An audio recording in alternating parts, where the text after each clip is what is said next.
एक बार की बात है। एक बाप और बेटा अपने गधे के साथ अपने गांव की ओर जा रहे थे। बाप बेटा दोनों पैदल चल रहे थे और गधा उनके साथ। तभी वह लोग एक गांव से गुजरते हैं। वहां उस गांव के कुछ लोग का समूह बैठा हुआ था और वह लोग इनको देखकर बातें करते हैं कि कैसा मूर्ख आदमी है जो खुद तो चल रहा है पर अपने प्यारे बेटे को भी चला रहा है, जबकि उनके पास एक गधा है। और यह बात वह बाप बेटे सुन लेते हैं और उसके बाद वह पिता अपने बेटे को उस गधे के ऊपर बिठा देता है और खुद अपने गधे के साथ पैदल चलने लगता है। कुछ और आगे जाने के बाद एक और गांव आता है जहाँ के लोग इन दोनों को देखकर कहते हैं कि कैसा निर्दयी बेटा है जो खुद तो गधे पर बैठा है पर अपने बुजुर्ग बाप को पैदल चला रहा है।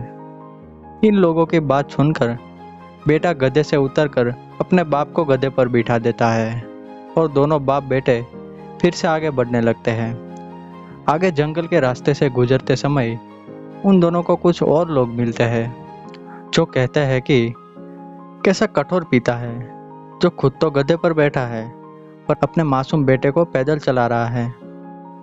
अभी इन लोग की बात सुनकर दोनों बाप बेटे एक साथ गधे के ऊपर बैठ जाते हैं और अपने गांव की तरफ आगे बढ़ने लगते हैं।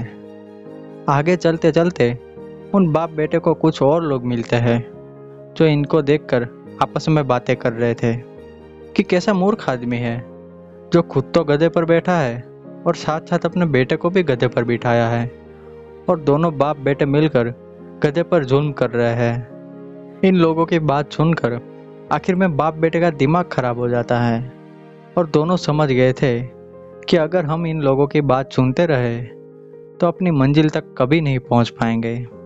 उसके बाद वह दोनों बाप बेटा अपने गधे के साथ पैदल ही अपने गांव की ओर चल दिए।